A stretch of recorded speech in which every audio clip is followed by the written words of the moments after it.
Aleluia, aleluia. Meus amados, meus queridos, tem um demônio lutando contra vocês. É um espírito desgraçado de dispersão. É um outro de indiferença, de distração. É tudo da mesma corja. Tudo do mesmo tipo, a mesma espécie. Você tem que resistir ele. É você, é com você. Não é comigo não. A minha parte eu vou fazer aqui. Eu vou falar aquilo que Deus me mandou falar. A sua parte é repreender esse demônio. Não seja indiferente. Não permita que isso entre no seu coração. Porque isso certamente não é de Deus. Nós estamos numa fase, queridos, onde nós estamos antecedendo, agora mudando de tópico, antecedendo algo muito grande. Nós estamos muito próximos a viver o tão poderoso e tão sonhado avivamento. Só que juntamente com o avivamento, vem o trono de Deus. E o trono de Deus, nós vimos como ele é estabelecido, é um trono de justiça e de juízo. Posso ouvir um amém aqui? Amém. E ele é mantido como? Alguém falou? Em benignidade. Muito obrigado, Diego. Alguém está participando comigo. O trono de Deus ele é estabelecido em justiça e juízo, o que significa que a justiça de Deus ela se manifesta. Não tem jeito. E quando o trono dele está descendo, a justiça dele vai vindo junto. E o juízo de Deus começa pela casa dele. Posso ouvir um amém? Amém. Então Deus está mais interessado em nós do que em dar uma marretada na cabeça do diabo. Está comigo aí? Ele vai dar uma marretada na cabeça do diabo, mas primeiro ele vai tratar conosco. E o que eu quero que você preste atenção é que Deus está nesse instante tratando conosco. E você precisa abrir o seu coração para isso. Tem que abrir o seu coração para a justiça de Deus. A justiça de Deus se manifestar. O Israel vai preso para cativeiro. Israel vai preso para cativeiro até que ele começa a entender o motivo pelo qual ele está preso em cativeiro.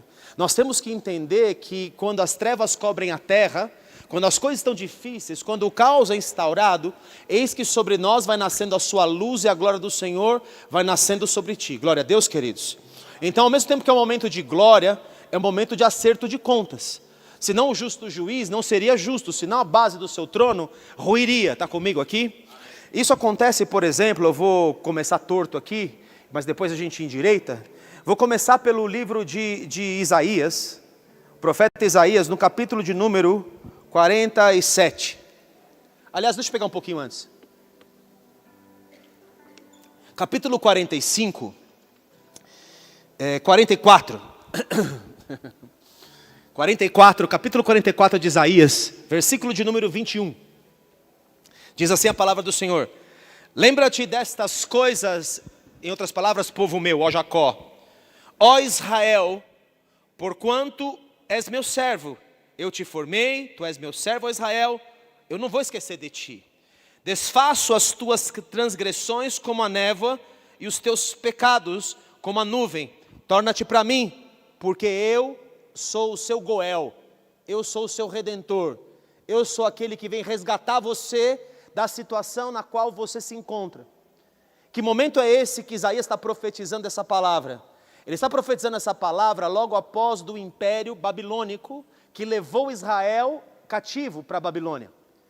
Nesse instante que ele está dizendo para o povo dele, olha, tipo, a minha repreensão passou, o que eu queria tratar com você eu já tratei, ou está no final do processo do tratamento, e porque está no final do processo do seu tratamento, eu ungi 2 homens, um para te tratar e o outro para te ajudar a ser redimido. O primeiro que eu ungi foi Nabucodonosor, que eu chamei de meu servo. Nabucodonosor foi, invadiu Israel, destruiu tudo lá, destruiu o templo, destruiu tudo, levou Israel cativo para a Babilônia. E teve o povo de Israel cativo por anos, da onde estava Daniel, e enfim. Agora está chegando o tempo desse processo terminar. E quando o tempo desse processo de 70 anos pelas escrituras terminar, isso aponta para os 70 anos daquele momento, e 490 anos proféticos, que um dia eu explico aqui, quando eu lançar o livro aí eu explico para você direitinho esses anos proféticos, mas são 490 anos no total. Tanto que Deus fala, eu tenho que perdoar meu irmão 70 vezes? Ele fala, não, 70 vezes 7. Aqui tem uma mágica do céu, que um dia eu vou te explicar também, que eu não posso explicar agora, que é o perdão de Deus. Mas nesse instante está chegando na vida deles justamente a conta. A conta chegou e ele está falando para você, lembra-te dessas coisas, Jacó, Israel, porquanto és meu servo. eu te formei, tu és meu servo Israel, não me esquecerei de ti, e eu vim para te remir. Para te remir, eu vou levantar um homem. Versículo 28 desse mesmo capítulo 44, ele diz assim, vou pegar o 24 antes. Assim diz o Senhor que te redime, o mesmo que te formou desde o ventre materno. Eu sou o Senhor que faço todas essas coisas, que sozinho estendi os céus e sozinho espraiei a terra. 28, que digo a Ciro, ele é meu pastor e cumprirá tudo o que me apraz. Que digo também de Jerusalém, será edificada, e do templo será fundado. Glória a Jesus. O que Deus está estabelecendo vai ser estabelecido, e a casa dele vai voltar a ser a casa que ele imaginou. O ministério dos jovens vai voltar a ser o ministério que ele imaginou, ou vai ter uma segunda glória que é maior do que a da primeira. A Aline, que está na intercessão, Deus deu um discernimento para ela. Na quinta-feira, filha, foi quinta-feira que você falou? Na quinta-feira ela sentiu uma dor no peito. Hoje ela sentiu outra dor no peito aqui no culto. Ela falou, o Senhor vai me levar agora, que seja adorando. Não foi isso que você falou para mim, filha? Que seja adorando. Ela sentiu 2 dores fortes no peito. E eu falei, filha, vai lá perguntar para Deus o que é. Aí Deus dá a palavra para ela de Ageu. Falei, pede uma palavra, ela pediu uma palavra, a palavra foi de Ageu. O que está escrito no livro de Ageu? Está escrito, o meu povo não está focando na minha casa. A prioridade do meu povo não é a minha casa. O meu povo corre atrás das suas próprias prioridades. E deixa a minha casa em segundo plano. Deixa a minha obra em segundo plano. Deixa aquilo que eu estabeleci em segundo plano. E então eu não posso abençoar. E então veio a fome. A chuva não cai.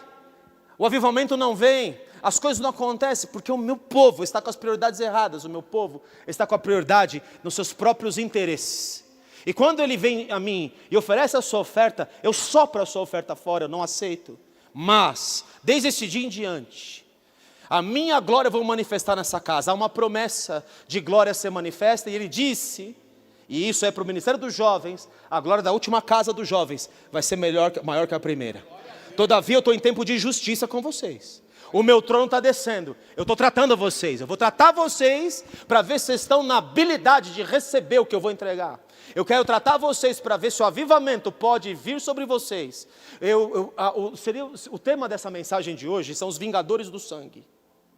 Eu vou falar sobre vingadores de sangue. Mas ao mesmo tempo teria um subtítulo que seria cuidado obstinados.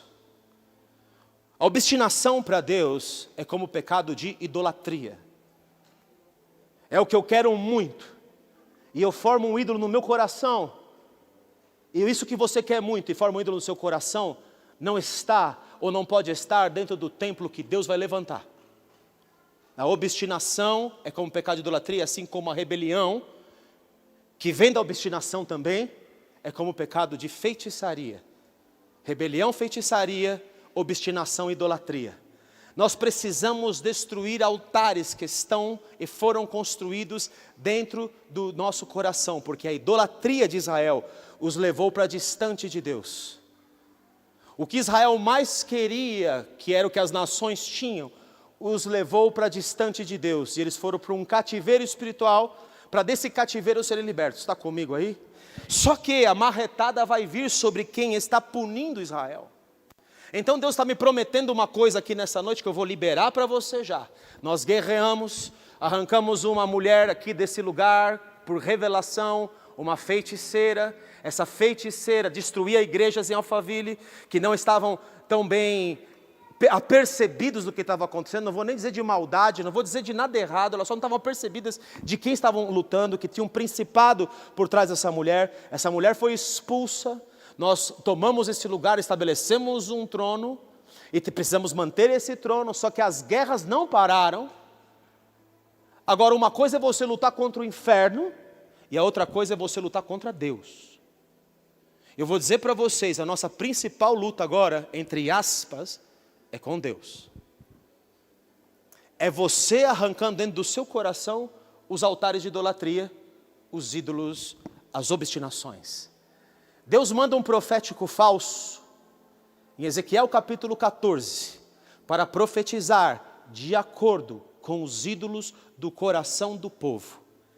E com esse profético falso, com esse profético do engano, ele pega os obstinados no seu próprio coração, e ele fala que qualquer homem que levantar um ídolo no seu coração, eu vou responder para ele de acordo com o profético dele. e vou falar para ele o que ele quer ouvir, e vai cair ele como profeta. Escute isso, filhos. Vai cair o profeta e o profetizado juntos. Porque Deus está julgando tanto a falsa profecia, quanto o espírito da falsa profecia, quanto os falsos proféticos e quanto aqueles que mantêm ídolos, obstinações nos seus corações. Se tem um tempo que você tem que falar para Deus, Deus, sonda e conhece o meu coração, vê se há em mim algum caminho mau e guia-me pelo caminho eterno, este é o tempo, esta é a hora. E a obstinação, às vezes, querido, ela é sutil. Mesmo a gente, às vezes se auto-engana, a gente não percebe que somos obstinados. Ou que nós, deixa eu chamar a obstinação de um outro nome, queremos a coisa do nosso jeito. Queremos que a coisa aconteça de uma maneira, ou nós projetamos uma coisa. Às vezes você até sonha com essa coisa. Porque dos muitos pensamentos, vêm os sonhos. Os sonhos vêm dos muitos pensamentos. Também. Tem o sonho da feijoada que você comeu à noite, foi dormir, teve um pesadelo. Esse é um sonho. Né? Esse é um sonho que dá. O outro sonho que dá na gente é um sonho que você pensa tanto naquilo, você quer tanto aquilo, você acaba sonhando. Ah, Deus agora confirmou que é isso mesmo. Vou dar um exemplo de um sonho de obstinação. O cara começa a desejar a mulher do irmão. E ele sonha com ela. E daqui a pouco ele tem um sonho. Fala assim, não, Deus está dando a mulher daquele irmão para mim. É Deus que está dando esse sonho, querido? Esse sonho está vindo da obstinação daquele coração. Amém? Porque Deus não vai trair a palavra dele para você casar com a mulher do próximo. Não é isso? Cobiçar a mulher do próximo. Não, mas tem mulher que chegou lá, não, Deus me deu esse homem, mas ele era casado com outra. Deus não deu, não foi Deus que deu. Esse negócio não é Deus que deu. Então cuidado, filho, que nós temos obstinações dentro de nós. Nós levantamos coisas dentro de nós. Essas coisas estão ligadas a prioridades que nós damos a nós mesmos. Ou coisas que nós imaginamos que nós somos. Em 2 Samuel, capítulo de número 20, eu vou começar a falar daquilo que vem como um ato de justiça de Deus. Eu falei que Deus... antes eu ia falar da marretada, né? Deixa eu falar da marretada do diabo, senão eu vou sair daqui mal. Isaías 47, volta no Isaías 47, porque eu quero dar o destino para tudo isso que nós estamos tomando de porrada, eu vou dar um destino aqui para isso. Está em Isaías 47, desce e assenta-te no pó, ó virgem, filha da Babilônia. Assenta-te no chão, pois já não há trono, ó filha dos cadeus. Caiu o trono dela, você pode dar um glória a Deus? Caiu um trono da mãe das feitiçarias, você pode dar um aleluia aqui? É isso que já aconteceu. Escute, porque nunca mais te chamarás a mimosa e delicada. Versículo 3, as tuas vergonhas serão descobertas e se verá o teu opróbrio, tomarei vingança e não pouparei a homem algum. Quando Deus quer restaurar Israel, Ele levanta Ciro, o meu ungido, para fazer o meu propósito. Ele vai botar a Babilônia para baixo. Você pode dar um glória a Deus? E o Espírito Santo do Senhor vai botar o espírito das trevas para baixo também. Tudo que escravizava, tudo que retia, tudo que segurava, vai ser posto por terra em nome de Jesus. Quanto ao nosso Redentor, o nosso Goel, o nosso vingador de sangue, tudo aquilo que ela derramou de sangue, Deus vai vir vingar o sangue. É o Goel, é o Redentor que vinga o sangue. O Senhor dos exércitos é seu nome, o Santo de Israel. Muito me agastei contra o meu povo, profanei a minha herança e a entreguei na tua mão. Entreguei na mão da Babilônia, porém não usaste com ela de misericórdia, e até sobre os velhos fizeste muito pesado o teu jugo. Tudo que as trevas fizeram homens de Deus sofrer, vai pagar, vai vir a paga. Sabe quem é o vingador do sangue? No Antigo Testamento diz que aquele que derramasse sangue, sangue dele tinha que ser derramado. O vingador do sangue era o parente, o redentor, o Goel, que ia lá e cobrava o sangue daquela pessoa para que não viesse uma matança entre famílias. Então, para que não virasse uma matança entre famílias que não haveria mais fim, o Goel, a pessoa daquela família que um ente querido foi morto por alguém que assassinou, que violentou, essa pessoa ia lá e matava ele. O que Deus está dizendo para nós, queridos, como nosso Redentor, como nosso Goel, tudo aquilo que o inferno fez a gente sofrer, Ele vai pagar agora, está chegando a conta dele. Você pode dar um aleluia, um glória a Deus? Está chegando a conta do inferno, mas antes de chegar a conta do inferno, está chegando a nós. Então presta atenção na nossa conta, amém? Porque nós vamos ser achados em falta, porque Deus é justo juiz, glória a Jesus, amém e amém. E então ele fala, muito me agastei contra o meu nome, não tivesse misericórdia, disseste, eu serei senhora para sempre. Até agora não tomaste a sério estas coisas, nem te lembraste do seu fim. Versículo 8, ouve isto, pois tu que és dada a prazeres, espírito de sedução, que habitas segura, que dizes contigo mesma, eu só e além de mim não há outra, não ficarei viúva, nem conhecerei a perda de filhos, mas diz o Senhor, mas ambas estas coisas virão sobre ti no momento, no mesmo dia, perderá os seus filhos e ficará viúva, você vai ficar sem seu marido que é o diabo, e vai ficar sem os seus filhos que são seus asseclas do inferno, vai cair tudo de uma vez, num dia só vai cair tudo isso aqui, aleluia. E virão em cheio sobre ti, apesar da multidão das tuas feitiçarias e da abundância dos teus muitos encantamentos, escuta aí, reino do Espírito, vai cair, está para cair, aleluia. Versículo 11, pelo que sobre ti virá o mal, que por encantamentos não saberás conjurar, tal calamidade cairá contra ti, da qual por expiação não te poderás livrar, porque sobre ti de repente virá tamanha desolação, como não imaginavas. Não adianta seus sacrifícios a demônios, não adianta você queira fazer, eu estou vindo para vingar o sangue da tua falta de misericórdia, e o que você fez com os meus, no período onde eu estava tratando com os meus. É isso que Deus está dizendo aqui nessa casa, e eu profetizo isso nessa casa, e eu estou declarando que nós vamos viver dias aqui, de uma grande glória. E eu declaro para vocês, que a glória da segunda casa é maior do que a primeira. Eu não sei se você consegue sentir a atmosfera de Deus, mas nós já sentimos uma atmosfera de transformação acontecendo no nosso meio. Eu tenho visto essa atmosfera nos cultos das quintas-feiras, nos louvores, no culto de domingo. Tem sido uma coisa tremenda o que Deus tem feito aqui nos nossos cultos. Eu quero dizer para você, filho, esteja engajado, esteja focado, não perca o foco, não se distraia, não fique obstinado, não deixa coisas erradas entrar no seu coração. Há vingadores de sangue, eu vou te mostrar aqui na Bíblia o que é uma vingança de sangue. Em 2 Crônicas, capítulo de número 20. 2 Crônicas não, eu falei 2 Crônicas, 2 Samuel. Então se achou ali, Davi é levantado depois de Davi errar, pecar, lá em 2 Samuel capítulo 11, dele ter culpa de sangue. Davi teve culpa de sangue pelo sangue da mulher que ele corrompeu em adultério e se prostituiu com ela. E Davi teve a pior culpa de sangue ao matar o marido dela. E esse sangue veio cobrar da vida de Davi. O sangue cobrou da vida de Davi, os filhos dele. Primeiro, o Aminon pega a Tamar, a própria irmã, comete incesto com a irmã, defrauda a irmã. Aí o Absalão pega o desgraçado que fez isso com a própria irmã. Olha a desgraça que Davi viveu. Olha a culpa de sangue de Davi, o que trouxe na vida dele. E para você pensar assim, não, mas pastor, não, graças a Deus nós estamos na nova aliança, é o Novo Testamento, e aqui a gente não tem punição, é mesmo? Não vos enganeis, Gálatas 6, 6 e 7, de Deus vão se zomba. Aquilo que o homem semear, isso também ceifará. Semeia-se na carne, colhe-se corrupção. Semeia-se no espírito, colhe-se vida eterna. Está comigo aqui, filho? Tem consequência dos atos. Os atos trazem consequência. E Davi teve um ato terrível. Ele matou, ele se prostituiu, pagou um preço terrível na família dele. A família dele foi destruída. Porque uma coisa é o pecado de uma ovelha, a outra coisa é o pecado de um rei. São duas coisas diferentes. O pecado de um rei traz consequências em quem ele reina. O pecado de um rei traz consequências na nação. No caso de Israel, Davi traz consequência na nação. Davi tem que sair, dali se levanta Absalão, o seu filho.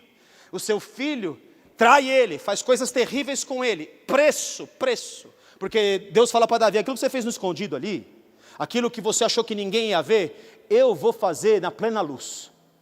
Sabe as suas 10 concubinas? Outro vai possuir elas. E quem possui as concubinas do próprio pai? Absalão. Olha que desgraça perfeita. Uma desgraça feita. Porque tem os vingadores do sangue. Os vingadores do sangue. Você vai pagar o preço do sangue que você derrama. Ah, mas eu não derramo sangue, pastor. Isso aqui era lá naquela época de guerra. Não, você está em guerra. Você está em guerra. E a sua guerra, você derrama sangue quando você abre a sua boca. A Bíblia diz que aquele que odeia o irmão é assassino do irmão. Aquele que fala contra o outro, fala contra uma autoridade, ele é louco. Passou dos limites, não sabe o que está acontecendo. Então, filhos, há vingança do sangue. E a vingança do sangue, ela corre solta por aí. Porque nós, às vezes, matamos com a nossa língua. Nós dizemos coisas com a nossa língua que nós não devemos dizer. Nós falamos coisas que nós falamos inconsequente. Nós falamos coisas porque existe dentro de nós alguma coisa que Deus precisa tratar. Deus vai tratar com Davi através dos seus generais. Deus trata Davi através do seu braço direito. O braço direito de Davi. O cara que fez a campanha com ele. O cara que governou com ele. O cara que estava na caverna com ele. O cara que fugiu com ele. O cara que era da família dele. Deus vai tratar Davi com esse cara. E Davi teve algumas histórias de erro aqui nessa jornada com esse cara. Davi foi um homem tremendo, um baita do ungido de Deus, queridos. Mas Davi cometeu suas falhas, e nós precisamos aprender com as falhas de Davi. Não preciso nem falar do adultério e de matar Urias. Essa daí é muito exposta. Mas tem outras falhas como o rei, Davi cometeu no seu reinado.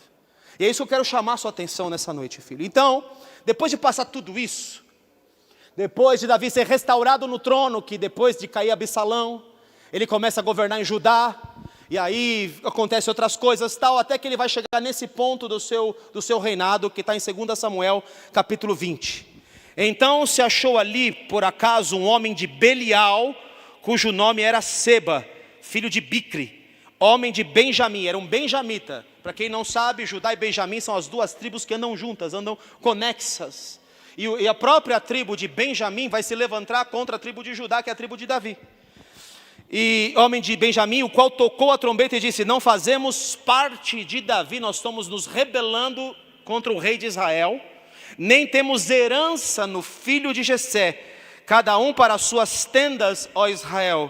Então todos os homens de Israel se separaram de Davi e seguiram Seba, filho de Bicri. Porém os homens de Judá, todo Israel, são 12 tribos, 11 tribos seguiram esse Bicri. Davi ficou só. Só os de Judá ficaram com Davi, o seu rei, conduzindo desde o Jordão até Jerusalém. Versículo 4. Então Davi levantou no lugar do principal ministro dele, do seu reino, chamado Joabe. Vou te falar a história do Joabe. Deus usou Joabe para tratar Davi. E Deus usou Davi, deveria ter usado mais Davi antes, mas Davi não se sentiu confortável para ser usado contra o Joabe, que estava se levantando no seu reino. Joabe foi destituído por causa de alguns erros que eu vou passar por eles aqui com você, que Joabe cometeu. E quando Joabe comete esses erros, Davi fala: eu vou colocar o Amasa no lugar de Joabe. Então o principal do exército de Davi, que era Joabe, foi substituído por um homem chamado Amasa, que também era parente do rei. Tudo bem até aqui? E então Davi vai dar uma ordem para esse Amasa, que era agora o chefe do seu exército. Ele diz a Amasa: disse o rei Amasa: convoca-me para dentro de 3 dias os homens de Judá e apresenta-te aqui. Partiu Amasa para convocar os homens de Judá, porém demorou-se além do tempo que lhe fora aprazado. O Amasa recebe uma ordem direta do rei, e ele não retorna com a ordem direta do rei no tempo determinado pelo rei. Então o rei agora, está levantando um cara, é um rebelde, já juntou 11 tribos, ou eu pego esse cara agora, ou o reino não está defendido. Note uma coisa, queridos: o governador, o rei de um reino, ele defende o reino. Está comigo aqui? E então o cara não executou a ordem como o rei disse, o tal do Amasa. Então disse Davi a Abisai. Quem é Abisai? Abisai é o irmão de Joabe. Esse é Abisai. Ele disse a Abisai, nem falou com Joabe, olha que interessante. O Joabe foi destituído, o rei nem volta mais a palavra para Joabe, e ele fala com Abisai: mais mal agora nos fará Seba, o filho de Bicri, do que Absalão. Pelo que toma tu os teus servos de teu senhor e persegue-o, para que não ache para si cidades fortificadas e nos escape. A ordem foi para quem? Para ele destituir, dele perseguir e destruir o quê? A esse cara chamado Seba. Ordem direta. Posso ouvir um amém aqui? A ordem de Davi foi direta ou não foi? O que esse cara faz? Então perseguiram os homens de Joabe, a guarda real. Os homens de Joabe perseguiram. Ele falou com o irmão, com Abisai. Mas quem vai atrás é o irmão, o próprio Joabe. Os homens de Joabe o perseguiram. A guarda real e todos os valentes de Davi, estes saíram de Jerusalém para perseguirem Seba, filho de Brique. Chegando eles, pois, a pedra grande que está junto a Gibeão, Amasa veio perante eles, trazia Joabe vestes militares e sobre elas um cinto, no qual presa aos seus lombos estava uma espada dentro da bainha. Adiantando-se ele, fez cair a espada. Disse Joabe a Amasa: vai bem, meu irmão? Olha como Joabe chama ele, meu irmão, Amasa. E com a mão direita lhe pegou a barba para o beijar. Amasa não se importou com a espada que estava na mão de Joabe, de sorte que este o feriu com ela no abdômen, e lhe derramou por terra as entranhas. Não o feriu segunda vez e morreu. Então Joabe e Abisai seu irmão perseguiram a Seba, filho de Bicre, vão atrás dele e tudo mais. E quando eles chegam atrás dele, matam ele, a mulher da cidade mata ele. Fala, vocês vão destruir a cidade inteira por causa desse perverso, desse Seba, nós vamos entregar ele. E jogou a cabeça pela fortaleza, e pronto, o Joabe foi embora com o povo. Mas Davi deu uma ordem direta a eles: vai lá e pega o Seba. O que Joabe faz? Ele mata o Amasa. Joabe era um obstinado. Joabe ouvia os conselhos de Davi, mas se ele tinha alguma causa, ele agia em benefício próprio. Joabe era um homem como esses do ministério, que às vezes estão com você, mas eles têm as suas causas próprias, e as suas causas próprias são obstinação, se tornam obstinação. Qual era o problema de Joabe com Amasa? Ele foi substituído por Amasa. Ele foi substituído por Amasa, e ele não ficou feliz com essa substituição, não ficou feliz com ele, e ele, todas as vezes que Davi dava um toque nele, faça isso, dá uma ordem direta, o que ele fazia? O que ele achava que estava certo. Queridos, esse é um dos perigos de líder e liderado. É um dos maiores perigos. Nós recebemos ordens diretas, nós obedecemos às ordens diretas. Basta eu falar uma vez com meu pai, o apóstolo Issan, falou isso, está falado, acabou, é isso aqui, acabou. Eu posso até não concordar, mas eu obedeço. Está comigo aqui, filho? Está me entendendo? O negócio da obediência, ela não é assim meia obediência. Se foi estabelecido algo, foi estabelecido algo. Davi falou, pega o desgraçado do Seba. E eles foram atrás do Seba, mas no meio do caminho encontraram o Amasa. O Amasa vacilou, o Amasa não fez o que tinha sido mandado fazer. Talvez não fosse nem um cara que devia não substituir o Joabe à altura. Está tudo bem. Mas Davi não mandou ele matar. Davi não mandou ele acabar com o Amasa. Ele mandou ele acabar com o inimigo de Israel. E não com o chefe do exército dele. Joabe nunca engoliu. Porque Joabe tinha os seus próprios interesses. Ele tinha as coisas que ele queria. Que ele achava certo. Joabe era o homem que achava que podia dar conselhos para o rei. E de fato ele dava. Os conselhos de Joabe, quando não estavam ligados ao seu interesse próprio, eram bons. Mas todas as vezes que Joabe deu conselho onde ele tinha um interesse, eram conselhos ruins, que demonstravam o seu coração.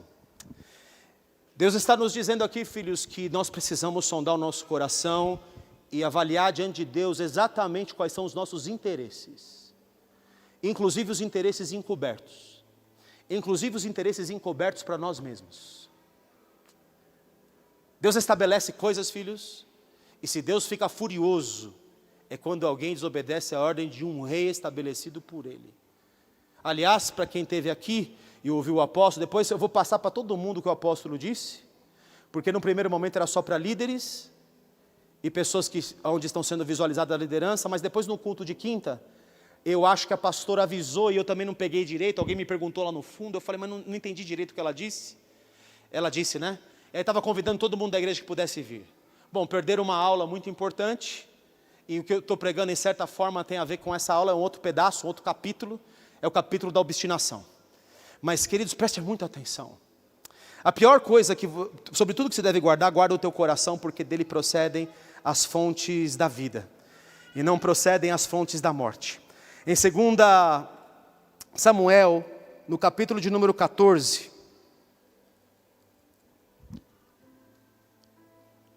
esse Joabe tinha tanta influência no rei, que ele, no capítulo 14, no versículo de número 28, quando Absalão sai da presença do rei, porque o rei quer pegar ele pelo que ele fez com o próprio irmão, por ter matado o próprio irmão, Absalão fica fora. Aí Absalão fica fora, eu não vou ler todos os textos, eu só vou te contar a história. Absalão fica fora, e aí o Joabe conhecia muito o rei, era amigo do rei, era conselheiro do rei. Então Joabe chega para o rei, muito próximo, ele diz assim, ele vê que o rei está com o coração mais mole. acho que agora o rei está pronto para receber de volta Absalão. Então ele arma lá um esquema, manda uma mulher lá para falar com o rei, olha, você vai matar o meu filho, vai vir os vingadores do sangue, e querem meu filho, agora vai ser o que de mim? Aí Davi pega o lance ali e fala assim, que fosse Joabe que te mandou, não foi? Me conte a verdade. Ela fala, foi Joabe que me mandou. Ah, então tá bom, já entendi o que está acontecendo, mas pode mandar trazer Absalão. Quem convenceu o rei de trazer Absalão de volta? Foi Joabe. Que desgraça, né?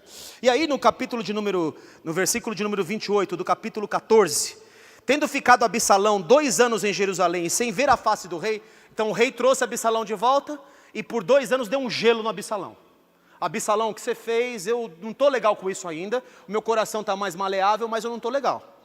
Mandou ele chamar a Joabe para o enviar ao rei, porém ele não quis vir. Joabe, que trouxe o Absalão de volta, agora não está mais responsável pelo Absalão, e deixa o Absalão lá. Se o rei está dando um gelo, eu já fiz demais de trazer você de volta. Então, o que ele vai fazer, o Absalão? Você não quer me dar atenção, Joabe? Você não está comigo nessa guerra? Então é o seguinte, Joabe, vou queimar o seu campo. E aí, ele foi queimar o campo do cara errado, do obstinado. Então Absalão queima o campo dele. Aí Joabe no versículo 31 fala, então Joabe se levantou e foi à casa de Absalão e disse, por que meteram fogo os teus servos no pedaço de campo que é meu? Respondeu Absalão a Joabe, eu mandei chamar, dizendo, vem cá para que te envie ao rei, e dizer-lhe, para que vim de Jesus? Melhor me for estar lá do que ter vindo aqui sem não me receber. Então Joabe foi ao rei e lhe disse, chamou o rei Absalão, e esse se apresentou, inclinou-se sobre o rosto em terra diante do rei, o rei beijou Absalão. Aí o rei recebe Absalão, e agora Absalão se levanta contra o rei. E o Absalão se levanta contra o rei, acontece tudo o que você conhece na história, que eu também não posso entrar aqui, porque meu foco não é o que acontece na história, mas o meu foco é o que Joabe faz. E aí o rei dá uma ordem concreta. No capítulo 18 de 2 Samuel, versículo de número 5, veja a ordem do rei. A ordem do rei deu ordem o rei a Joabe, a Abisai e a Itai. Então Joabe e Abisai, o seu irmão, e aí está dizendo, tratai com brandura. Como que tem que tratar o Absalão? Com brandura. Qual é a ordem do rei? Específica. É específica ou não é específica a ordem do rei? Jovem Absalão, por amor de mim. Todo o povo ouviu quando o rei dava a ordem. Você me ama? Então o cara que jura amor, que jura fidelidade, que jura tudo até a morte, nesse instante está ouvindo o rei dizer que eu quero brandura no Absalão. Versículo 11. Então disse Joabe ao homem que lhe fizera saber que Absalão foi preso, estava perseguindo Absalão. Absalão foi preso no galho da árvore, ficou com a cabeça entre o chão e o galho da árvore, e estava preso. Então disse Joabe ao homem que falou que o Absalão está preso na árvore, viste-o, por que logo não feriste ali, derrubando por terra? Eu sei melhor o que fazer do que Davi. Não só eu sei melhor do que fazer do que Davi, como eu vou fazer. Eu não só sei que Davi não tem o comando certo, e que Davi é fraco, como eu estou vendo a fraqueza de Davi, e eu vou fazer o que o rei não tem coragem de fazer, porque coragem é comigo. Coragem é comigo, Joabe. Ou será que o rei acha que ele levantou esse reinado sem mim? Ou será que o rei acha que ele construiu Jerusalém sem mim? Eu sou o valente dele. Eu sou o cara que comanda o exército dele. Na verdade, o exército dele está comigo, não está com o rei. Esse é o coração de Joabe. Então disse Joabe, não feriste ele ali derrubando por terra? E forçoso me teria dar-te moedas de prata e um cinto? Disse, porém, o homem a Joabe, ainda que me pesassem nas mãos 1000 moedas de prata, não estenderia a mão contra o filho do rei, pois bem ouvimos que o rei te deu ordem a ti, a Abisai e a Itai, dizendo, guardai-me o jovem Absalão. Eu ouvi a ordem que o rei deu, eu vou obedecer a ordem do rei. Se eu tivesse procedido traiçoeiramente contra a vida dele, nada disso se esconderia ao rei, e tu mesmo, Joabe, te oporias. Ia morrer, Joabe ia matar ele, mas o que Joabe queria ia acontecer. Versículo 14, então disse Joabe, não devo perder tempo assim contigo. Tomou 3 dardos e traspassou com eles o coração de Absalão. Estando ele ainda vivo no meio do carvalho, cercaram-no 10 jovens que levantaram as armas de Joabe e feriram a Absalão e o mataram. Absalão tinha construído um monumento a si mesmo porque ele não tinha herdeiros. Assim é todo aquele obstinado. Ele não gera herdeiros, ele não gera herança. O que ele gera é para si mesmo. Ele não tem continuidade no que ele faz ministerialmente. Ele não tem continuidade nas coisas que ele toca, ele não tem continuidade nisso. No capítulo 19, no versículo 1 diz: disseram a Joabe, eis que o rei anda chorando e lastimando por Absalão. Versículo 5, então Joabe entrou na casa do rei e lhe disse: hoje envergonhaste a face de todos os teus servos, que livraram hoje a tua vida e a vida de teus filhos e de tuas filhas, e a vida de tuas mulheres e de tuas concubinas, amando tu os que te aborrecem, aborrecendo os que te amam, porque hoje dás a entender que nada valem para contigo príncipes e servos, porque entendo agora que se Absalão vivesse, todos nós hoje fossemos mortos, então estarias contente. Levanta-te agora, sai e fala segundo o coração dos teus servos. Juro pelo Senhor, olha Absalão, olha o Joabe, juro pelo Senhor que se não saíres, nenhum só homem ficará contigo essa noite. Eu vou levar todo o exército embora de Israel. Eu tenho o exército do meu comando, eu controlo isso aqui.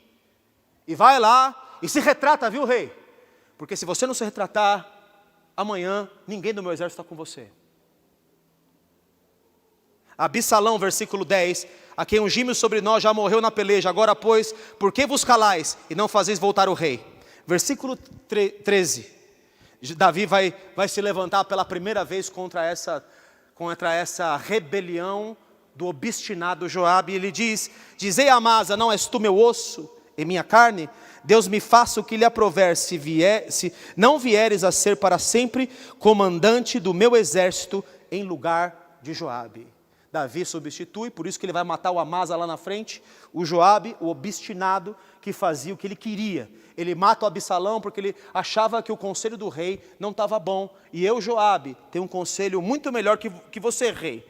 Quando Simei, lembra Simei, aquele que apedrejou Davi, quando estava no caminho e lançou maldições sobre Davi, quando Davi pecou e teve que fugir de Israel? Esse Simei vai se encontrar com Davi. E aí olha o conselho desses meninos. Então respondeu Abisai, filho de Zeruia, que é irmão de Joabe, e disse: não morreria, pois, Simei por isto, havendo amaldiçoado a ungido do Senhor lá naquele caminho? Olha os conselhos desses homens.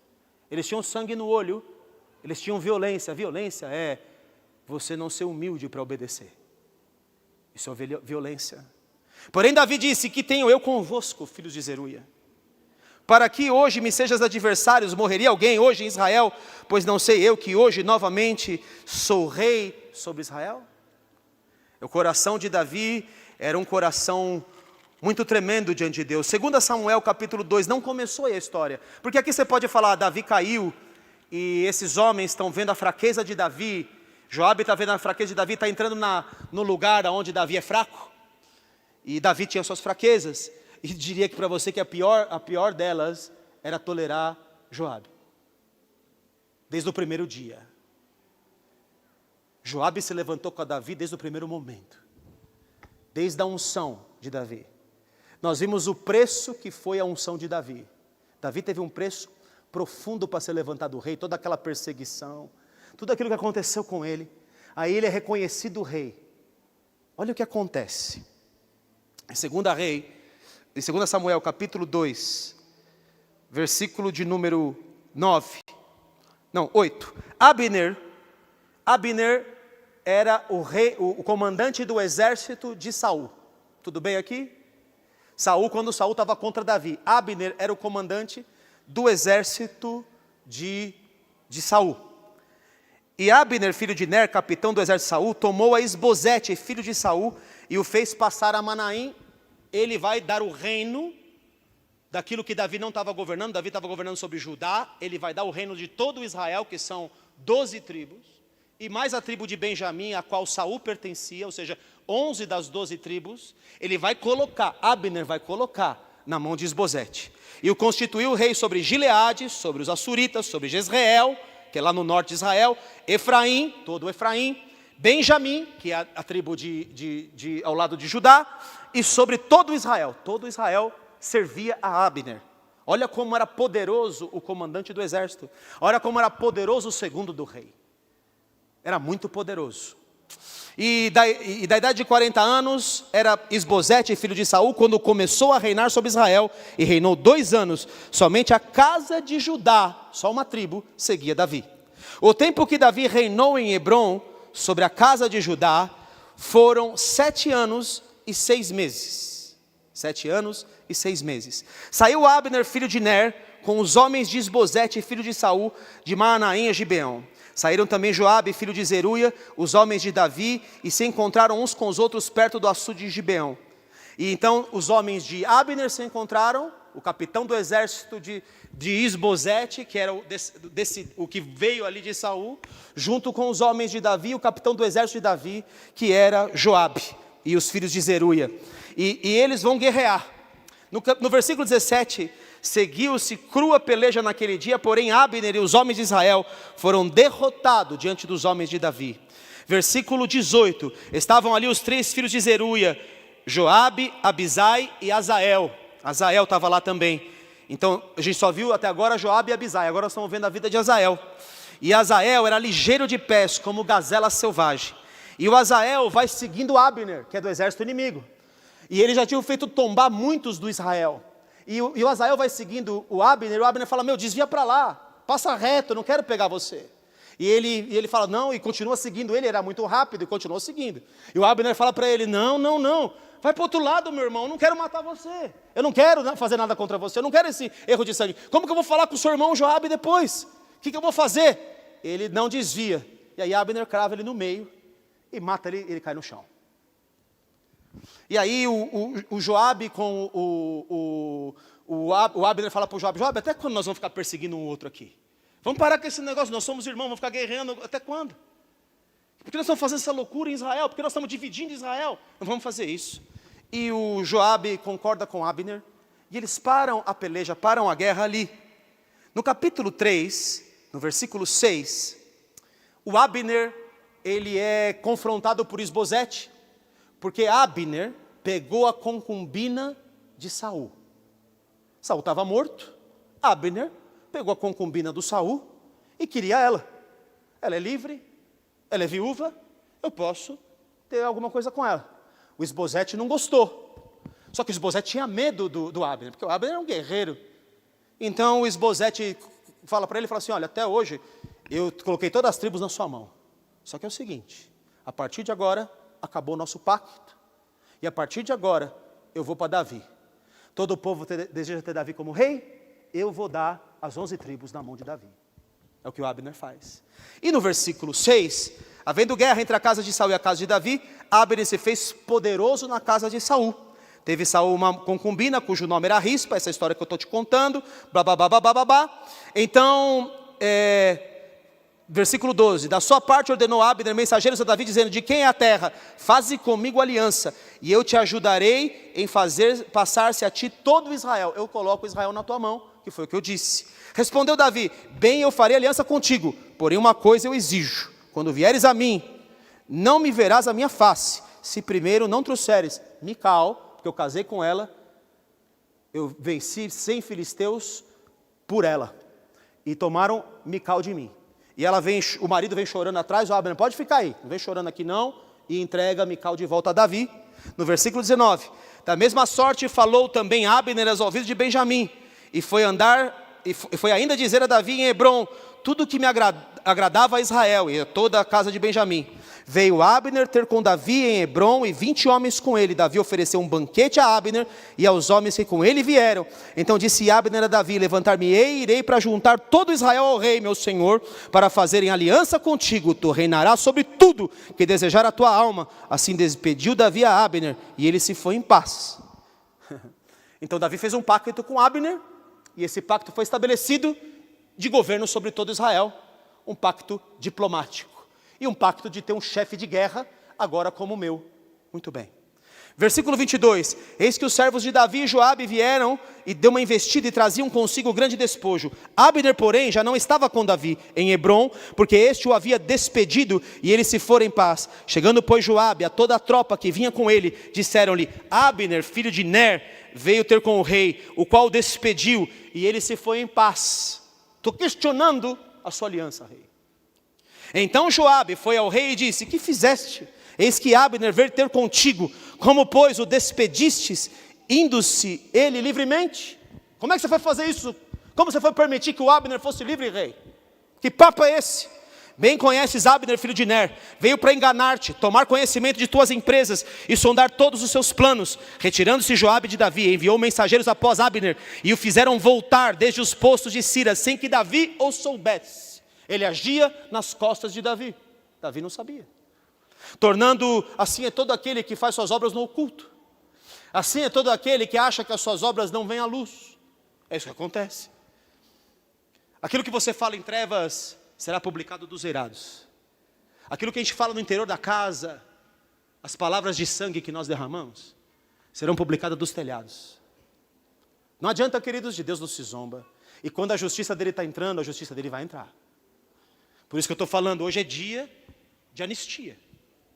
Hoje é dia de nós sondarmos nossos próprios corações. Tornando, pois, Abner a Hebrom, Joabe o tomou à parte, no interior da porta, para lhe falar em segredo, e ali o feriu no abdômen. De novo, é sempre assim que o traidor faz, né? Ele dá uma facada só. E ele morreu, agindo assim Joabe em vingança do sangue do Azael, que o Abner teve que matar. Sabendo-se depois Davi, disse: inocente somos eu e o meu reino, para com o Senhor para sempre do sangue de Abner, filho de Ner. Caia este sangue sobre a cabeça de Joabe e sobre toda a tua casa de seu pai. Jamais falte da casa de Joabe quem tenha fluxo, quem seja leproso, quem se apoie em muleta, quem caia a espada, quem necessita de pão, porque ele foi contra a minha ordem.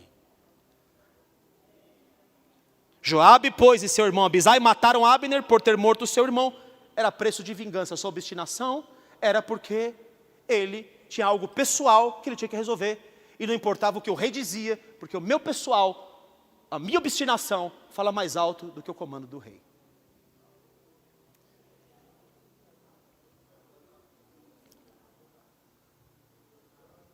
E Davi vai chorar por ele, e Israel vai ver que Davi não tinha culpa nisso. Davi lamenta a morte de Abner, e por isso Israel vai estar com Davi depois, porque o pacto que ele fez permaneceu, porque Davi não quebrou o pacto. Quem quebrou o pacto, quem tem preço de sangue nas costas, declarado por Davi, é Joabe. Joabe, desde esse dia, carrega um preço de sangue.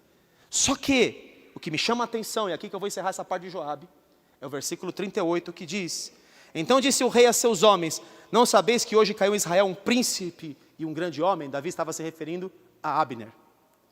Versículo 39, eu quero que você guarde isso no seu coração agora. No presente, sou fraco, embora ungido rei. Estes homens, filhos de Zeruia, são mais fortes do que eu. Davi está dizendo que toda a unção que ele conquistou, que tudo que ele fez para chegar no lugar onde ele chegou, toda a perseguição que ele sofreu, toda a morte de gigante, a confirmação de Deus de colocar coroa na cabeça dele, ele está dizendo: eu estou fraco, eu sou ungido, mas estou fraco. E Joabe entrou pela minha fraqueza. Joabe entrou porque ele é obstinado, e desde esse dia Davi cometeu um erro. Na minha opinião, um grande erro.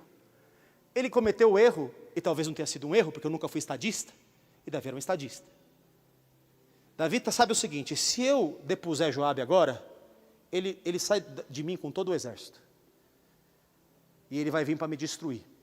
Então, talvez não tenha sido tão errado. Só que ele vai cometer vários erros. Eu te mostrei os erros de Joabe com Absalão.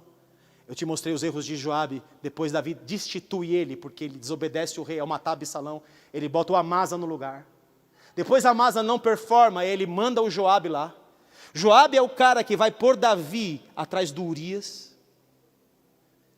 O Joabe fazia o trabalho sujo por Davi. Davi estava preso num cara sanguinário. Davi estava preso num cara obstinado.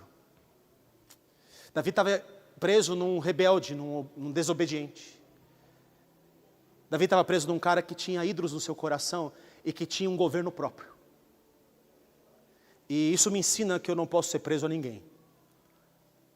Isso me ensina que Deus, Ele vai julgar o sangue. Davi, no final da sua vida, ele fala para o seu filho Salomão: Salomão, eu quero que você pegue o Simei, e Salomão, eu quero que você pegue a Joabe. Joabe já está tentando levantar um outro rei em Israel, no lugar de Salomão, que Davi instituiu. Joabe é uma desgraça no reino, mas Joabe é o cara ministro do rei, que faz toda a obra do rei, é o cara da guerra, é o cara que entrega a nação na mão dele.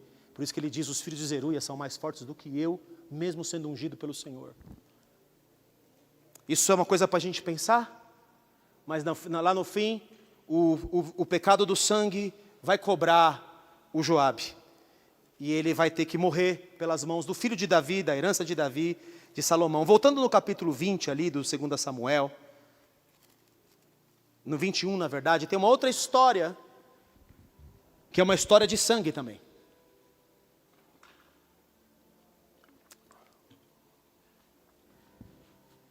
Essa história está em 2 Samuel 21, que diz assim: houve em dias de Davi uma fome de 3 anos.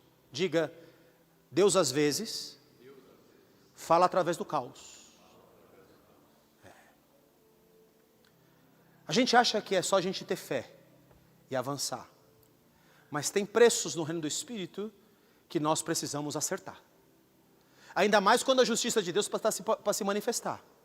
Então houve fome na terra de 3 anos consecutivas. Davi falou, não, essa fome aí vai passar, porque eu creio que a fome vai passar. Davi falou, olha, eu sou rei aqui, a unção está sobre a minha cabeça, e nós vamos destruir essa fome. Não. Davi consultou o Senhor. Davi consultou o Senhor. Essa noite o Espírito Santo fala, me consulte. Me consulte. Me consulte e fala a som do meu coração e vê se há em mim algum caminho mau. Porque a justiça de Deus está chegando, o trono está chegando. E a glória de Deus do avivamento vai se manifestar. E esse juízo começa pela casa dele, então sonda agora. E ele diz, consultou Davi ao Senhor, e o Senhor lhe disse, a culpa de sangue, tem vingador de sangue aqui. E vai executar, a fome não vai acabar. Enquanto tiver culpa de sangue, a fome não acaba. Mas por que não vem, Senhor? Por que a glória de Deus não se manifesta nessa casa? Porque o Senhor não tira daqui porque vocês buscam os seus próprios interesses.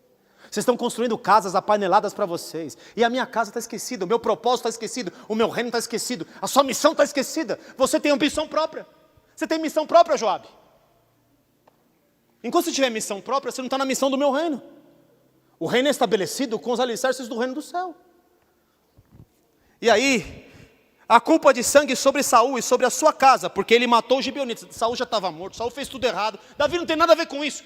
Ele honrou Saul. Davi não tem nada a ver com o que Saul fez. Mas Saul era o rei de Israel.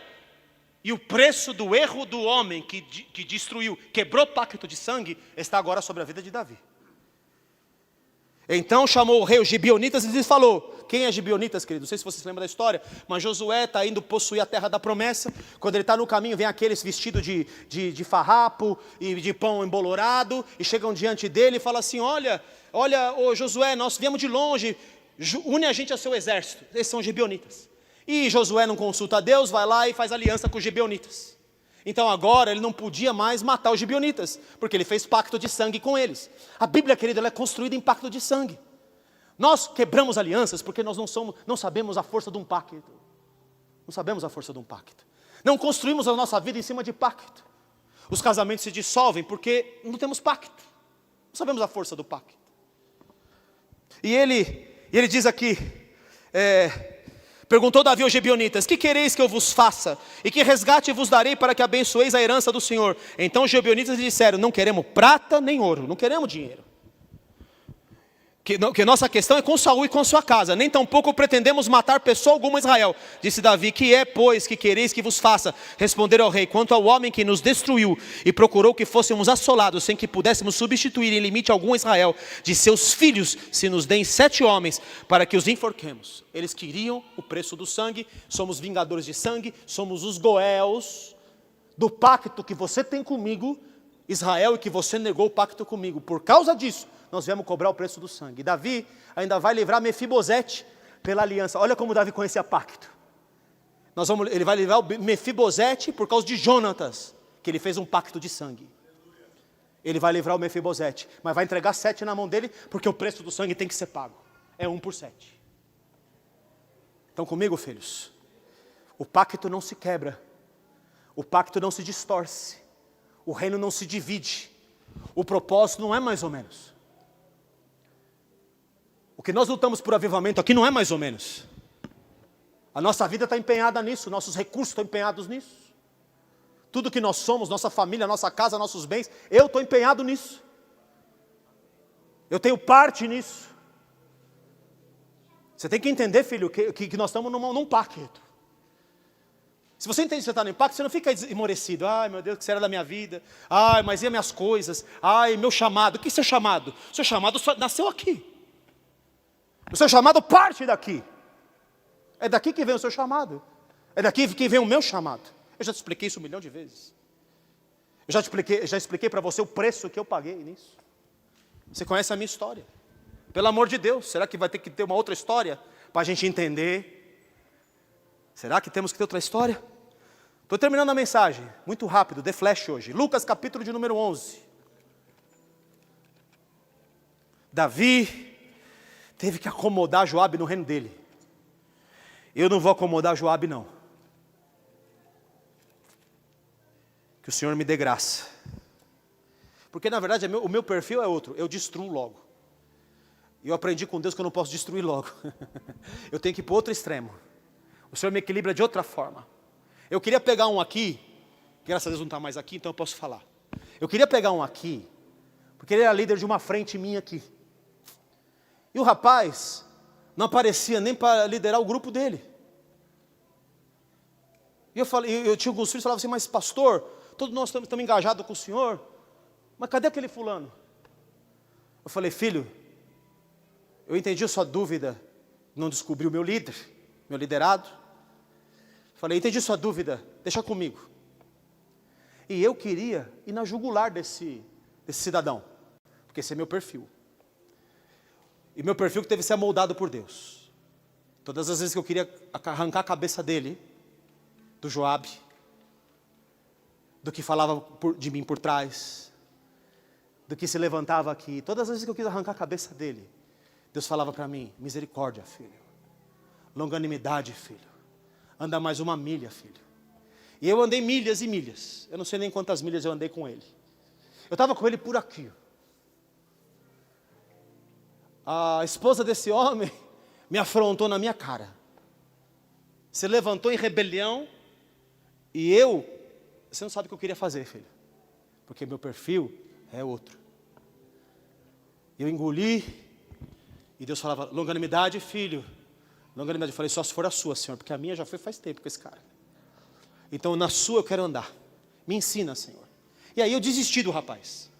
E da sua esposa. Desisti e falei assim, se o Senhor não quer botar a mão neles, quem sou eu para botar a mão neles? Então, já entrei em acordo com o Senhor. Estamos juntos. Eu não faço mais nada, deixa ele aí. Deixa ele levando assim no vai da valsa. E vamos que vamos. Aí chegou um dia que Deus falou assim, pergunte para ele por que ele não está no ensaio. Eu falei, Senhor, nós já tratamos disso. Já sei que o Senhor vai falar, seja longânimo. Guarda mais um pouco, mais misericórdia, filho. Porque os misericordiosos alcançarão misericórdia. Já entendi, Senhor. E eu preciso ser misericordioso. Já sou, agora eu sou. Agora a sua longanimidade atingiu meu coração. Aí Deus me disse assim, vai lá e pergunta para ele. Eu fui e perguntei, e aí fulano? Ô pastor, eu sempre quis andar com você toda a minha vida.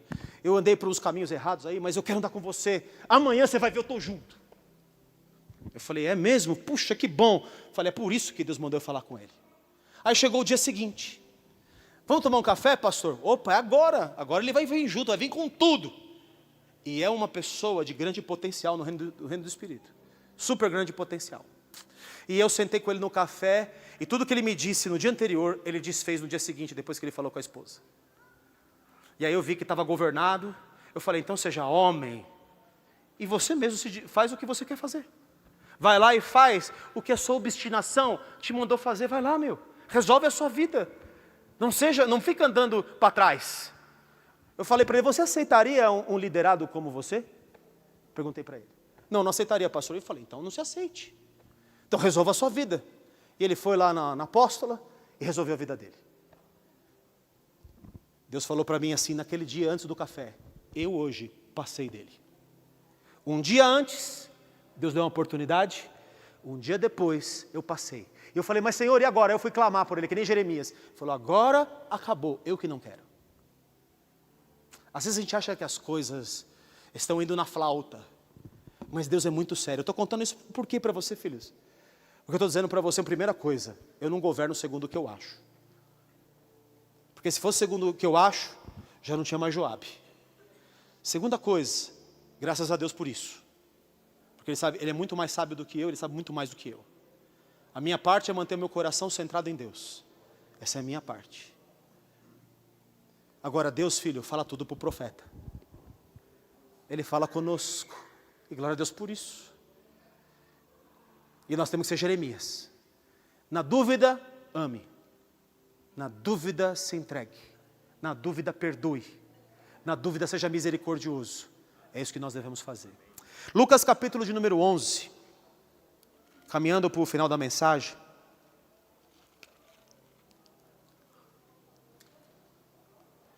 Você conhece a passagem?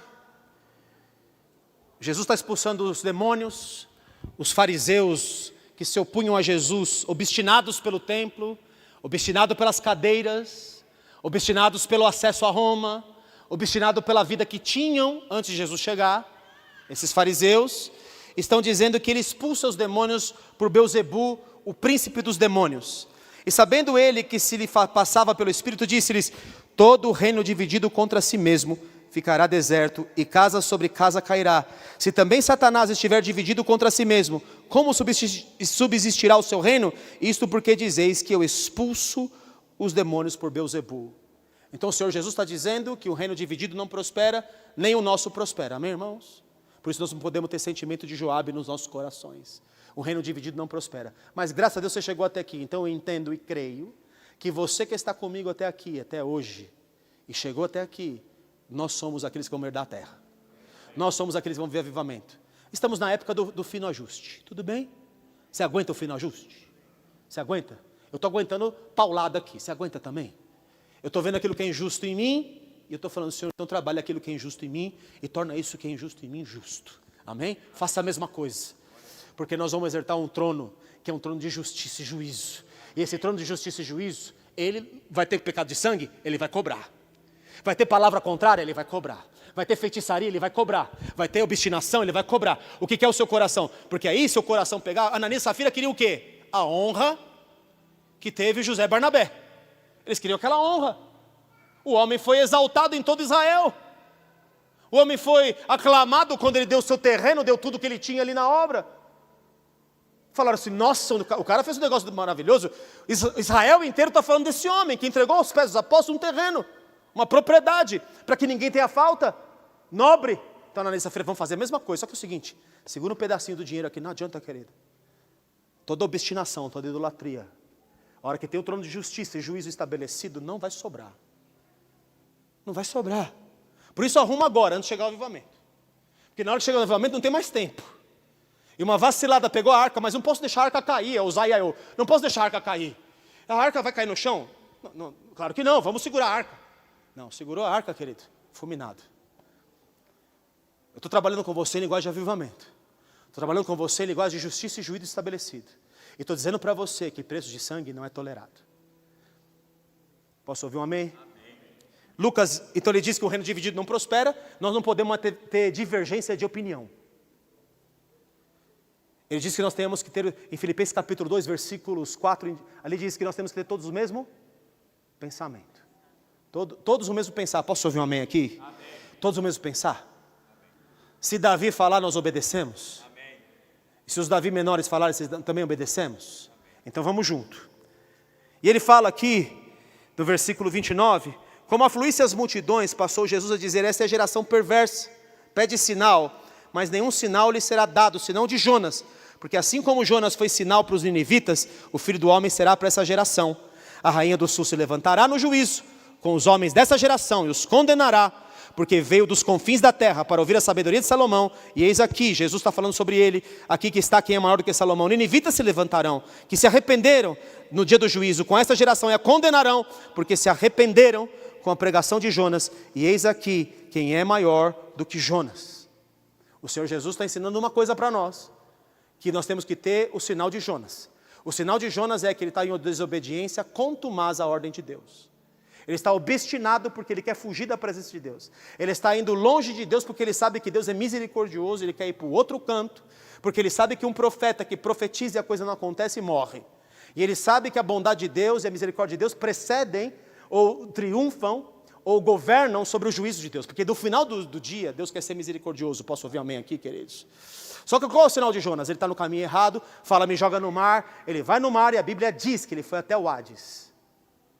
Hades é o mundo dos mortos. O que eu quero dizer para você, queridos, é que Jonas morreu. Jonas morreu no mundo dos mortos. E do ventre do peixe, do ventre do Hades, lá do inferno, ele clamou a Deus. E Deus o ouviu. Porque obstinado, o caminho dele é inferno, não é céu. Jonas está clamando lá do Hades. Deus ouve a voz dele. E fala, tá bom, vou te dar uma outra chance. Ressuscita. Qual é o sinal de Jonas? Eu vou me arrepender da minha obstinação.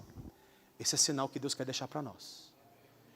Arrependamos-nos dos nossos interesses próprios, dos nossos desejos, dos nossos achismos, das ordens do rei que nós desobedecemos, das coisas que nós queremos fazer por causa dos nossos próprios interesses. A gente tem que se arrepender disso. E eu teria muito mais para dizer aqui nesse texto, mas eu vou pular esse texto, porque tem muita coisa aqui. Depois você lê o Lucas 12, tem muita coisa aqui. Eu vou pular, eu vou para onde vai me interessar mais agora nesse instante.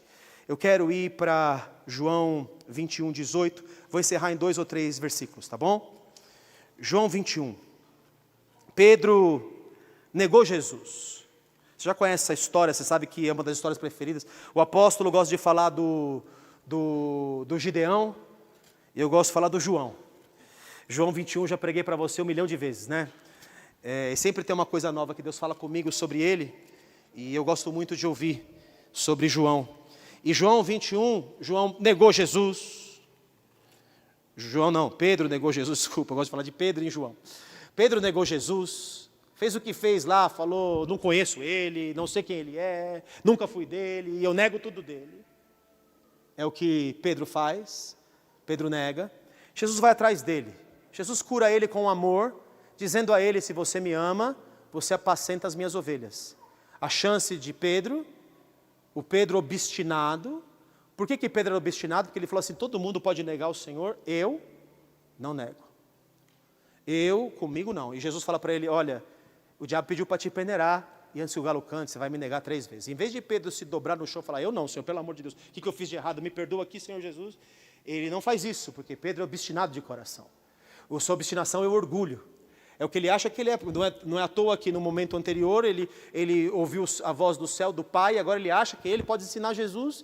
E Pedro vai dizer para Jesus o seguinte, olha, Jesus está falando, eu vou morrer, eu tenho que ir para a cruz, tal. Ele fala, não, Senhor, não faça isso com você. Ele fala, arreda Satanás, eu não vou permitir Joabe aqui. Então você se conserta, Pedro. E depois na frente Pedro erra de novo, fala que vai morrer por ele, não morre, nega 3 vezes, como Jesus disse, negou. E aí Jesus vai dizer para ele, tá bom, Pedro, se você quer me amar, começa você não olhando para si, não sendo obstinado, mas olhando para o meu reino. Cuida das ovelhas. As ovelhas são suas, quero que você apacente elas para mim. Tudo bem? Só que o que me chama a atenção é o versículo 18. 18 diz assim, em verdade te digo, que quando eras mais moço, tu te cingias a ti mesmo e andavas por onde querias. Quando, porém, fores velho, estenderás as mãos e outro te cingirá e te levará para onde não queres. Eu só posso controlar você, Pedro, eu só posso arrancar sua obstinação se eu fizer o que você não quer e eu te levar onde você não quer ir. Eu só posso parar com a sua obstinação, Pedro, quando você parar de olhar para você e você começar a olhar para o meu interesse.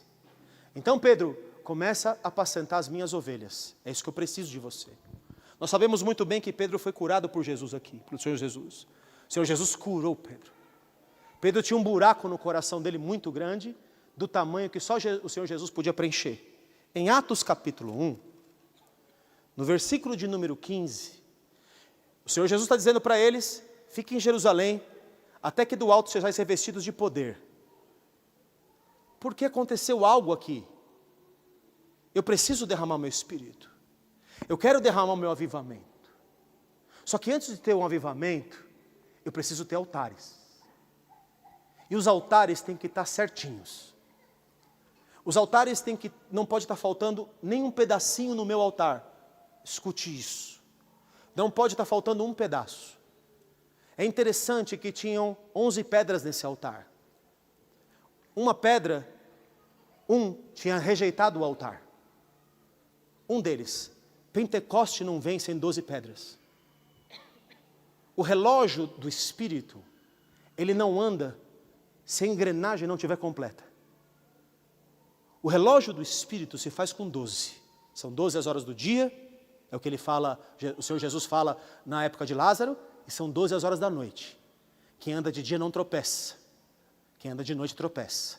Se tem trevas em nós, há tropeço. Se tem alguma coisa dentro de nós que não está de acordo, há tropeço. E o Senhor Jesus está mandando luz. E essa luz é para encontrar tudo que está dentro de nós. Amém? É isso que nós estamos presenciando hoje. É luz. E Pedro vai receber luz de Jesus, transliterada ou transformada em amor. Jesus ama muito Pedro. Jesus nos ama muito, por isso que está nos dizendo uma palavra dessa. O Pedro curado por Jesus é o Pedro que agora pode identificar algo. O Pedro curado por Jesus é o Pedro que pode identificar, falta um pedaço aqui para que ele venha. A minha palavra dessa noite é falta um pedaço. Às vezes teve pessoas na Bíblia que perguntaram, Senhor, o que me falta ainda? O jovem rico. Ele fala, vai vende tudo que você tem, falta um pedaço. Em Apocalipse, quando o Senhor Jesus está andando no meio da igreja, que são os candeeiros, ele diz, eu tenho isso a seu favor, mas falta isso. Estou te achando em falta. Tem uma coisa aí que você precisa consertar. Então agora o Pedro sabe que tem 11 pedras no altar. Tem 11 pedras, está faltando uma. E tem 120 pessoas, múltiplo de 12, 12 vezes 10. O 10 fala do limite. São 10 pragas no Egito, tudo bem? Por que 10 fala de limite? E 12 fala de completude. Eu tenho 120, mas nas 12 pedras do altar, o altar não está restaurado. Por que ele não está restaurado? Porque uma pedra desse altar ficou obstinada. Um dos 12 apóstolos obstinou. Um dos apóstolos que tinha espaço, promessa de trono, um cara tremendo, até aquele momento. Mas ele começou a ficar obstinado e o pensamento dele começou a ficar diferente do líder dele, do Senhor dele, do discipulador dele, do pai dele, Jesus. E Judas não achava mais que o reino deveria vir daquela forma. E eu estou saindo desse negócio, Jesus está sendo entregue, e eu estou saindo desse negócio, eu não tenho nada, não estou levando nada. E ele fica de olho na bolsa. Ele começa a tirar uns trocados da bolsa. E depois ele vai fazer um conluio, porque era um dos 12, e sabia os segredos e os esconderijos de Deus, de Jesus. E ele vai entregar o esconderijo, e não só vai entregar, como vai com os soldados entregar. E esse Judas, ele é traído, ou ele cai no momento de pacto. Escute isso, é culpa de sangue. É aqui que eu queria chegar. Judas tem culpa de sangue. Eu traí derramando sangue inocente. É o que ele vai dizer depois. Esse é o sangue do Judas. É culpa de sangue. Mas que hora que entra a culpa de Judas? Em João capítulo 13, diz que eles cearam. Jesus deu pedaço de honra na boca de Judas, para que ainda houvesse arrependimento. E Jesus disse para o João, que deitou no peito dele, aquele a quem eu entregar o pedaço de pão molhado, quem eu der maior honra, é esse que vai me trair. Eu estou dando honra para ele. Eu estou dando tudo para ele. Ele vai levantar o calcanhar contra mim. Tinha uma palavra rodando no reino do Espírito. E a palavra que rodava no reino do Espírito é que aquele que senta comigo, põe comigo a mão na mesa, esse vai levantar contra mim o calcanhar. Essa palavra não era para Judas. Porque Judas tinha promessa de trono. Mas era para um dos 12. Quem aceitou aquela palavra foi Judas. E no imediato momento que ele comeu o pão, entrou nele Satanás. Quando ele comeu o pão do pacto e quebrou o pacto, pela obstinação do coração dele, Satanás entrou nele. A traição, queridos, a traição, ela é terrível pela quebra do pacto. Por isso que um casamento onde há traição, o Senhor Jesus permite que haja divórcio. Porque é forte demais. Ainda assim ele fala por causa da dureza do nosso coração, porque o que ele quer é que nós perdoemos. Para Judas não tinha jeito. E Judas, depois de fazer isso, o vingador do sangue veio atrás dele. Vingador do sangue no Novo Testamento, tudo bem? O vingador do sangue, ele vai lá, traz Jesus, joga as moedas, fala: eu traí sangue inocente. E aí o que acontece? Vai se enforcar, as suas entranhas partem pelo meio. Esse é o preço do sangue. Nós não vamos ter mais, em nome de Jesus, preço de sangue em nossas mãos. Em nome de Jesus. Não haverão mais palavras frívolas na nossa boca. Porque o que o Senhor quer derramar sobre nós é um poderoso avivamento. E agora que eu falei tudo isso, eu posso ler o Atos capítulo 1, versículo 15, que ele falou no 8, ficar em Jerusalém até que do alto seja revestido de poder. Então um cara curado por Jesus agora, ele vai perceber, ele vai discernir algo que ninguém mais está discernindo naquele ambiente. Ele diz: naqueles dias levantou-se Pedro no meio dos irmãos, eles oravam todos os dias os 120.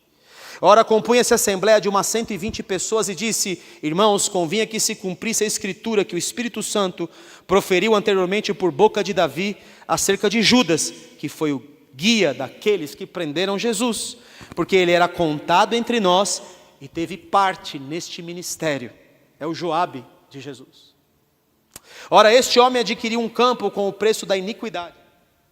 E precipitando-se, rompeu-se pelo meio, e todas as suas entranhas se derramaram.